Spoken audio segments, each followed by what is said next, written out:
Y en aquel tiempo dijo Jesús a Nicodemo: te lo aseguro, de lo que sabemos hablamos, de lo que hemos visto damos testimonio, y no aceptáis nuestro testimonio. Si no creéis cuando os hablo de la tierra, ¿cómo creeréis cuando os hable del cielo? Porque nadie ha subido al cielo, sino el que bajó del cielo, el Hijo del Hombre. Lo mismo que Moisés elevó la serpiente en el desierto, así tiene que ser elevado el Hijo del Hombre, para que todo el que cree en Él tenga vida eterna. Tanto amó Dios al mundo, que entregó a su Hijo único, para que no perezca ninguno de los que creen en Él, sino que tengan vida eterna. Palabra del Señor. Gloria a ti, Señor Jesús.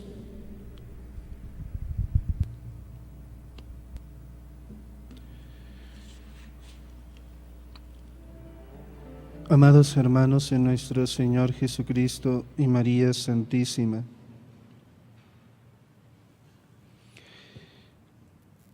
en la primera lectura tomada del libro de los Números, escuchamos esta queja del pueblo ante Dios. ¿Por qué nos has sacado de Egipto para morir en el desierto? Ante la murmuración del pueblo hacia ese Dios lleno de ternura, que los había librado del faraón, el castigo no se hace esperar.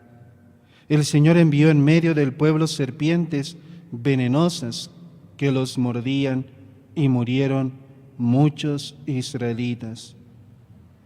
Dios, que es clemente y misericordioso, se dejó vencer luego por las súplicas de Moisés, que intercedió a ruegos del pueblo arrepentido.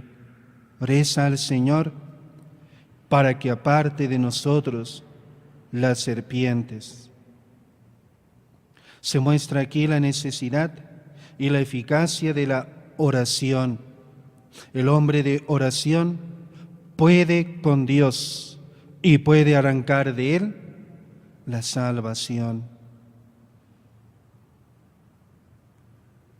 La respuesta divina fue mandar hacer una serpiente venenosa y colocarla en un estandarte. Los mordidos de serpiente quedarían sanos al mirarla. Este pasaje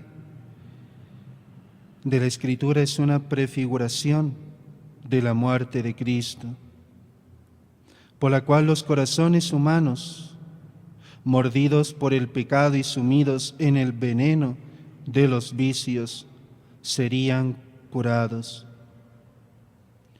Es también resumen de lo que es el peregrinar del hombre por esta vida, con sus murmuraciones y rebeldías, con sus arrepentimientos y humillaciones, ante lo cual el Señor tiene siempre una respuesta de perdón cuando el hombre vuelve humilde a su Dios. Pero su pueblo no dejará de ser infiel a la promesa hecha a Dios de obedecerlo y serle fiel. Constantemente obligará a Dios a corregirlos, como todo buen padre corrige a sus hijos. Y como decía, este pasaje es una prefiguración de la muerte de Cristo. Por eso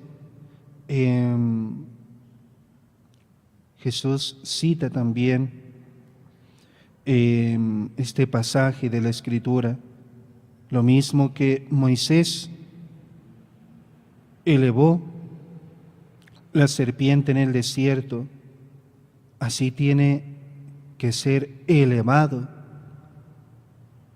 el Hijo del Hombre, para que todo el que cree en Él tenga vida eterna.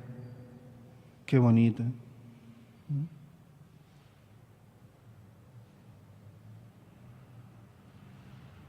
La enseñanza que le dirige el Maestro Divino al fariseo, al magistrado fariseo, hace referencia a la escena de la serpiente de bronce en el desierto.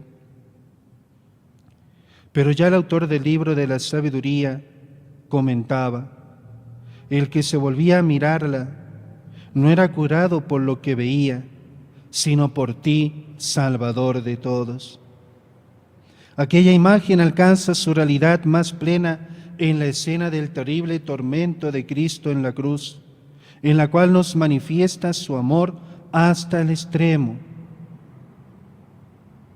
Porque como nos enseñaba San Juan Pablo II, la cruz no fue un hecho casual en el camino seguido por Jesús, sino realidad conscientemente querida para la redención.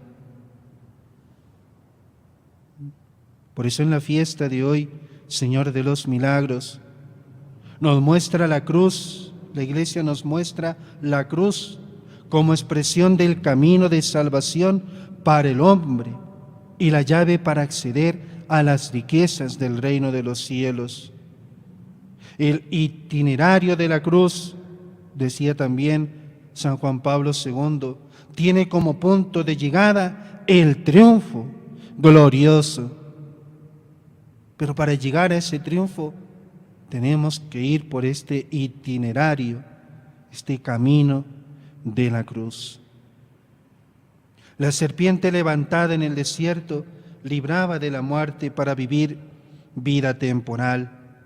En cambio, el Hijo del Hombre es elevado en lo alto para que vivamos la vida eterna. En esa elevación de Cristo en la cruz, ve el evangelista la obra suprema del amor del Padre por el mundo.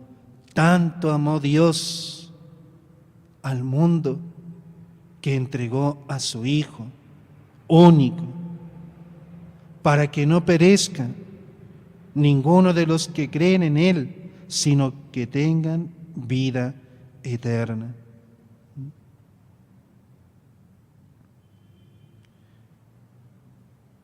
Y el apóstol San Pablo, precisamente en este himno cristológico, nos propone como ejemplo excepcional de humildad a Jesucristo. Nos presenta ese admirable contraste que se da en Cristo, teniendo el estado glorioso de su condición de Hijo unigénito del Padre, asume nuestra naturaleza humana y por ello renuncia, pospone todo derecho y acepta todas nuestras limitaciones y miserias, menos el pecado.